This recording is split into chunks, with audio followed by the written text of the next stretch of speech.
Welcome back students. मैं आज आपके लिए लेकर हूँ चैप्टर नंबर 7 यानी 7, जिसका नाम है निर्देशांक ज्यामिति यानी कि कोऑर्डिनेट ज्योमेट्री। जी हाँ, इसके बारे में मैं आपको पहले पूरी बेसिक नॉलेज बताऊंगा, बेसिक बात बताऊंगा जो इस पूरी चैप्टर के अंदर एक्सरसाइज के अंदर यूज़ होने वाला है। तो इसको ध्यान से देखें, यदि आपने इसको समझ लिया तो ये चैप्टर आपके लिए बहुत ज़्यादा इजी हो जाएगा, बहुत ज़्यादा सिंपल हो जाएगा और इसके चैप्टर की जो एक्सरसाइज हैं वो आप सिंपली आसानी से कर सकते हैं। देखिए, जैसे कि आप पढ़कर आ चुके हैं 9th क्लास के अंदर, फिर भी मैं थोड़ा आपको बता देता हूँ 9th से लेकर 10th में जो टोटल आपको मिक्स इसकी बहुत ज़्यादा ज़रूरत होने वाली है। देखिए, आपने एक क्वाड्रेंट यानी एक चतुर्थांश पढ़ा होगा किस तरीके से, कि जिसके अंदर हमारा क्या होता है, एक एक्स एक्सिस दिया होता है, एक्स अक्ष दिया होता है जिसको हम बोल देते हैं भुज, ठीक है, या एब्सिसा बोल देते हैं, या वाई एक्सिस दिया होता है इस तरीके से जो कोटि या ऑर्डिनेट बोल देते हैं हम, ठीक है। तो अब हम करना क्या है इसमें, देखिए ध्यान से समझिए। आप सभी जानते हैं कि अगर मैं फर्स्ट क्वाड्रेंट यानी प्रथम चतुर्थांश की अगर बात करता हूँ तो इसके अंदर कौन कौन से चिन्ह आते हैं हमारा, देखिए पॉजिटिव आते हैं दोनों हमारी, होते क्या है यानी x की वैल्यू और दूसरी होती है हमारी y की वैल्यू, दोनों क्या होती है हमारी पॉजिटिव होती हैं यानी प्लस की। अगर बात करूं, देखिए ये जो था हमारा यहाँ पर ये मूल बिंदु बोलते हैं, ओरिजिन बोलते हैं, 0,0 होते हैं। यहाँ से यदि हम ऐसे चलते हैं, ये x अक्ष कैसा हमारा पॉजिटिव होता है, प्लस की ओर चलता है, ठीक है। ऐसे हमारा x अक्ष होता है, ये क्या होता है माइनस की ओर चलता है, नेगेटिव चलता है। इसी तरीके से हमारा y की ओर, इसे बोलते हैं ये पॉजिटिव होता है और नीचे हमारा नेगेटिव होता है। तो हमारे क्या होगा, जहाँ मैं अगर बात करूँ इसके अंदर क्या होगा, x और y की वैल्यू कैसी होगी, पॉजिटिव होगी।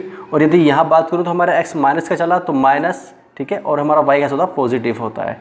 इसी तरीके से यहाँ पर दोनों माइनस के होंगे क्योंकि x भी हमारा कैसा है माइनस का है और y भी हमारा कैसा है माइनस का है। यदि बात करूँ यहाँ पर तो ये हमारा पॉजिटिव होगा और y हमारा कैसा होगा माइनस का होगा। अब देखिए, अभी हमें कुछ दूरियाँ या कुछ बिंदु दे देते हैं, हमें जो पॉइंट दे दिए होते हैं। तो करना है क्या हमें, जैसे हम जानते हैं कि हमसे इसमें पहला फॉर्मूला जो सबसे ज़्यादा यूज़ होगा वो है 20 की दूरी, यानी कोई दो पॉइंट दिए हुए हमारे पास में, हमने मान लिया क्या कि एक x1 है, एक y1 है, दूसरा x2 है और y2 है, और बोलता है इन दोनों की बीच की दूरी यानी इन दोनों का डिस्टेंस ज्ञात कीजिए क्या होगा। तो ये पूरी एक्सरसाइज में सबसे ज़्यादा यूज़ होने वाला फॉर्मूला है, इसको अच्छी तरीके से समझ लेंगे। फॉर एग्जांपल भी मैंने लिख दिया है, मैं इसके अकॉर्डिंग आपको बताऊंगा। देखिए फॉर्मूला क्या होगा हमारा कि बीच की दूरी बराबर होगा x2 माइनस s1 का square plus y2 minus y1 का होल स्क्वायर, और इस पूरे का अंडर रूट हमारे पास है, ठीक है। तो क्या हमारा कि d equal to under root x2 minus x1 का whole square plus y2 minus y1 का होल स्क्वायर। अब देखिए मैंने फॉर एग्जांपल ले लिया किस तरीके से, ये हमारे पास क्या है, मैंने मान लिया ये x1 है, ये हमारे पास क्या है y1 है, यानी एक पॉइंट दिया हुआ है, बिंदु दिए हुए हैं, दूसरा हमारा दिया हुआ है, और इसमें क्या दिया हुआ है कि x2 मान लिया हमने, ये हमने y2 मान लिया। देखिए मैं आपको अगर इसको दिखाऊँ, इस पर रिप्रेजेंट करूँ, दिखाऊँ तो किस तरीके से होगा तो हम समझ सकते हैं। देखिए ध्यान से, यहाँ पॉइंट मान लेता हूँ कि हमारे यहाँ तो 0 है, यहाँ मैंने 1 माना, 2 3 4 ऐसे ही, ये हमारा क्या है x पॉजिटिव चल रहा है यानी 1 2 3 4, ऐसे हम आगे तक जा सकते हैं। ऐसे हमारे यहाँ पर y में 1 2 3 4 5, ठीक है, ये हमारा ऐसे चल रहा है तो नेगेटिव होगा -1, ठीक है, -2 -3 -4। इसी तरीके से y की वैल्यू कैसी होगी, माइनस में होगी, ठीक है। तो ये हमने लिख लिया। अब यही पॉइंट हमारे रिप्रेजेंट इसके अंदर करे हुए हैं, हमारी दूरी कोई दिशा निर्देशांक हमारा बताता है कि कौन सी दिशा है, किस दिशा में जा रहा है। तो देखिए हमारा पहला पॉइंट क्या है 2,3, तो 2, यानी हमारे क्या होगा x अक्ष पे कितना चला है पॉजिटिव 2 चला है, और y पे कितना चला हमारा 3 चला है, तो 3 इसके सामने यानी यहाँ आमने सामने हमारा, तो पॉइंट क्या होंगे हमारे यहाँ पर ये 2,3 होंगे। इसी तरीके से हमारा दूसरा है कि x कितना चला हमारा 4 चला है, y कितना चला हमारा 1 चला है, यानी ये हमारे यहाँ 4 हो गया, ये y हमारा 1, तो यहाँ पॉइंट आ गया यानी कितना 4,1। तो इनकी डिस्टेंस यानी कि मतलब कहना है कि इनकी दूरी क्या है, ये बोल रहा है कि इनकी बीच की दूरी कितनी है हमारी, वो पूछ रहा है। तो कैसे निकालेंगे, देखिए ध्यान से, ये फॉर्मूला हमारे पास है, हम कैसे इसको फिगर पे, चित्र पे रिप्रेजेंट कर देते हैं, दिखा सकते हैं। इसी तरीके से हम इसको निकाल सकते हैं कि हमने इसको दर्शा दिया है, दिखा दिया है, और ऐसी इनकी बीच की दूरी हम इसको निकाल के भी दिखा सकते हैं। देखिए हमारे पास फॉर्मूला क्या है, यदि बात करूं तो देखिए मैंने यहाँ पॉइंट लिख दिए, आपको कुछ नहीं करना, केवल इसको इसमें वैल्यू रख देनी है, पुट कर देनी है, वैल्यू रखने के बाद और केवल इसको सॉल्व करना है, हल करना है, ठीक है। तो हमारे पास d इक्वल टू क्या है अंडर रूट, ध्यान से देखिए हमारे पास देखिए x2 माइनस x1, तो x2 कितना हमारे पास देखिए ऊपर लिख दिया मैंने कि x1 y1 x2 y2, तो हमारे पास x2 कितना 4 है, यानी 4 फिर हमारे पास क्या है -x1, तो x1 कितना हमारे पास में यहाँ पर 2 है, यानी इसका होल स्क्वायर प्लस फिर इसी तरीके से दे रखा हमारा y2, तो y2 कितना हमारे पास में देखिए यहाँ पर 1 है माइनस हमारे पास में, ठीक है, y1 माइनस, तो y1 कितना हमारे पास में 3 है का होल स्क्वायर। ठीक, तो हम क्या देखते हैं d equal to under root, देखिए 4 में से 2 जाएगा, कितना बचा 2 बचा, देखिए 2 का होल स्क्वायर प्लस देखिए 1 माइनस 3, यानी कि हमारे क्या है माइनस का 3, ठीक है, तो माइनस का 2 बचेगा, इसका पूरे का होल स्क्वायर, यानी कि 1 में से -3 जाएगा तो माइनस का 2 बचेगा। तो यहाँ पर d इक्वल टू क्या होगा अंडर रूट, अगर बात करूँ तो इसका होल स्क्वायर तो 4 हो जाएगा, और प्लस इसका होल स्क्वायर खोलूँ तो ये भी हमारा क्या 4 हो जाएगा, यानी कितना अंडर रूट हमारा कितना का 8 आ गया। ठीक है, कितना हमारे पास 4 4 8 हो गया। या मैं इसको लिख सकता हूँ कैसे, आप देख सकते हैं कि 4 × 2 4 दूनी 8, और हम क्या जानते हैं परफेक्ट उसारनी, यानी कि आपके 2 के पेयर्स बन सकते हैं, यानी 4 का बाहर निकल कर अंडर रूट कितना 2 हो जाएगा, 2√2 हो जाएगा। अर्थात सभी जानते हैं जिनके 2 जोड़े बने हमारे, यानी कि इस तरीके से, यानी कि अंडर रूट 4 लिखूँ, ठीक है, या 2 × 2 लिखूँ तो इसके 2 जोड़े जो होते हैं वो एक ही निकल के बाहर आ जाता है, तो हमारा क्या होता है उसका रूट निकल जाता है। तो हम ये सब बेसिक बातें पहले से जानते हैं, तो इस तरीके से हम क्या कर सकते हैं बीच की दूरी निकाल सकते हैं। तो कितनी आई हमारी इनकी बीच की दूरी कितनी आई 2√2 आ गई। तो इस तरीके से हम इसकी बीच की दूरी निकाल सकते हैं। ये एक्सरसाइज के अंदर इसको ध्यान से समझ लें। अब मैं आपको जो बेसिक बहुत सारे फॉर्मूले बताने वाला हूँ एक्सरसाइज में जो यूज़ होंगे, वो सबसे ज़्यादा इस फॉर्मूले का यूज़ होगा बीच की दूरी निकालना। तो आपको अच्छी तरीके से ये आना चाहिए। फॉर एग्जांपल ये एक्सरसाइज का पहले ही सवाल था जो मैंने फॉर एग्जांपल में आपको बता दिया है। ठीक है, तो चलिए अगला बताते हैं इसके फॉर्मूले। तो चलिए आगे देखिए, इसके अंदर हमारे क्या है दूसरा त्रिभुज का क्षेत्रफल। ठीक है, हमारा अगर दिया हो फॉर्मूला, देखिए सभी फॉर्मूलों को समझ लें और उन्हें कॉपी पर नोट कर लें। त्रिभुज का क्षेत्रफल यानी ट्रायंगल ऑफ एरिया, यानी किसी हमें ट्रायंगल का एरिया अगर निकालना हो, त्रिभुज का क्षेत्रफल निकालना हो, तो हमारा एक फॉर्मूला याद रखना है आपको कि त्रिभुज का क्षेत्रफल बराबर होगा 1/2 और ब्रैकेट चालू बड़ा, यानी x1 y2 - y3 plus x2 y3 - y1 plus x3 y1 - y2 और ब्रैकेट बंद। यानी कि मतलब क्या है इसका, कोई भी हमारा ट्रायंगल है इस टाइप से दिया हुआ है, कैसा है ये हमें नहीं पता, बताएंगे बाद में किस किस तरीके से ट्रायंगल हमारा आता है। हमने मान लिया कोई ABC ट्रायंगल दिया है, इनके पॉइंट दे दिए गए हमें, हमने माना ये x1 y1 है, ये x2 y2 है और ये हमारा क्या है x3 y3, यानी कोई पॉइंट हो सकता है। हमारा 1,2 है, ये -1,0 है, ये 2,3 है, इस तरीके से हमारी वैल्यू दी हुई है। मतलब बोल सकते हैं हमारा x1 y1, x2 y2, x3 y3।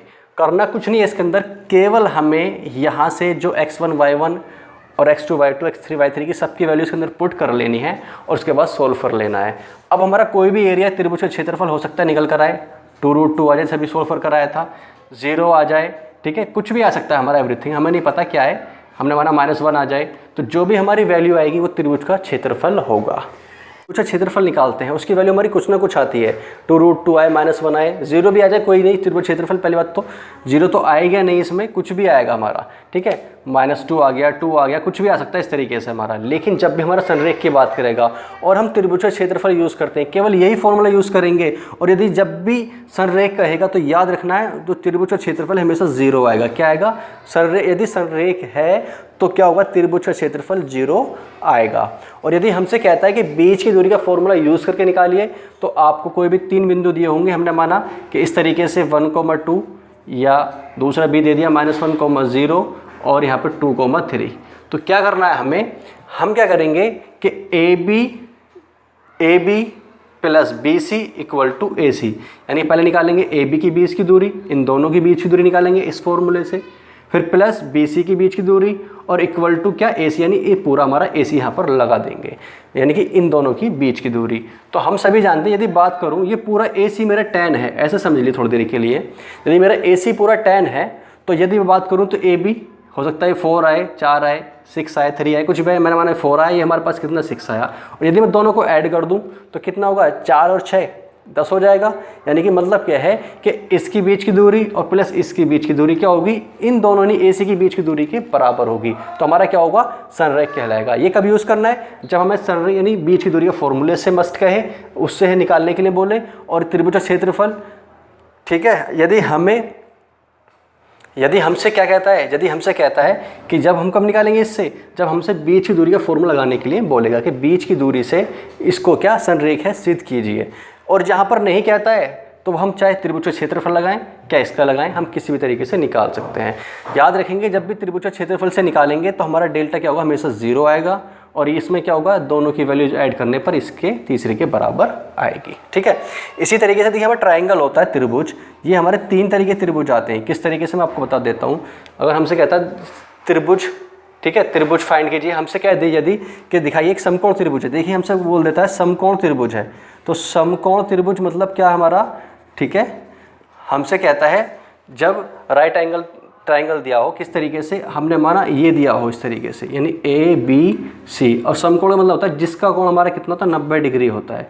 और यदि हमसे इसकी बात करता है सिद्ध कीजिए कि हमारा एक समकोण त्रिभुज है, ठीक है, हमारे पास 3 पॉइंट दे दिए गए हैं, मैंने माना इस तरीके से 1,2, ठीक है, ये -1,0 या 2,3, वो कुछ भी पॉइंट हो सकते हैं। यदि हमसे कहता है कि सिद्ध कीजिए समकोण त्रिभुज है, तो यदि समकोण त्रिभुज होगा तो हमारे पास केवल एक ही रूल होता है अप्लाई, क्या होगा कि AB का, ठीक है, ऐसे लिख देंगे पूरा हमारा क्या AC का स्क्वायर बराबर होता है AB का स्क्वायर प्लस BC का स्क्वायर।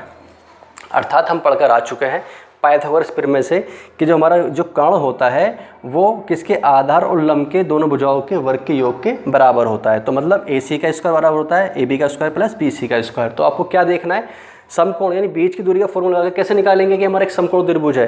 तो क्या करेंगे, पहले निकालेंगे AC की बीच की दूरी, वो यहाँ लिखेंगे, फिर निकालेंगे AB की बीच की दूरी, फिर वो यहाँ लिखेंगे, फिर निकालेंगे BC की बीच की दूरी, वो यहाँ लिखेंगे। बीच की दूरी का फॉर्मूला हमारे पास सामने ये रहा, मैं बता रहा हूँ बार बार आपको ये यूज़ होना है कि बीच की दूरी का फॉर्मूला हमारे पास ये है, और हमसे कहता है कि समकोण त्रिभुज है सिद्ध कीजिए या दिखाइए। तो क्या करेंगे, कैसे पहचान करेंगे कि वो समकोण त्रिभुज है या कोई और सा त्रिभुज है। तो क्या करेंगे, जब भी हम बीच की दूरी, जब भी फॉर्मूला लगाएंगे यहाँ पर, तो हम क्या देखेंगे कि हमारे क्या होगा, इसकी जो बीच की दूरी का आई है निकाल कर वे इन दोनों भुजाओं के योग के बराबर होगी। यानी कि मैंने माना अगर ये 10 है तो ये हमारी 5 + 5 आएगी, तो बराबर इक्वल हो जाएगी। तो मतलब क्या, हमारा समकोण त्रिभुज है। या हमें 3 पॉइंट दे दिए गए कि कोई त्रिभुज है, अब फाइंड कीजिए वो समकोण त्रिभुज है कौन सा है। तो हमारा एक समकोण त्रिभुज हो सकता है, एक हमारा क्या होता है, समबाहु त्रिभुज हो सकता है। क्या हो सकता है, समबाहु त्रिभुज। अब समबाहु त्रिभुज कैसा होता है हमारा, जिसकी तीनों भुजाएं बराबर होती है। मतलब हमने माना ABC हमारे पास है, ये 3 पॉइंट हमारे पास है। क्या होगा कि AB की बीच की दूरी, BC की बीच की दूरी और CA की, यानी कि AB बराबर क्या होगा BC बराबर क्या होगा CA। क्या होगा, इन तीनों की बीच की दूरी क्या होगी, समान आएंगी। मैंने माना यदि 5 आई तो ये भी 5 होगी और ये भी 5 होगी। यानी कि यदि हम बीच की दूरी निकालते हैं इस फॉर्मूले से कि AB की बीच की दूरी, फिर BC की बीच की दूरी और CA की बीच की दूरी, तो वो तीनों की वैल्यू क्या है, हमारी समान आएगी। एक होता है हमारा समद्विबाहु त्रिभुज। क्या होता है, एक होता है समद्विबाहु त्रिभुज।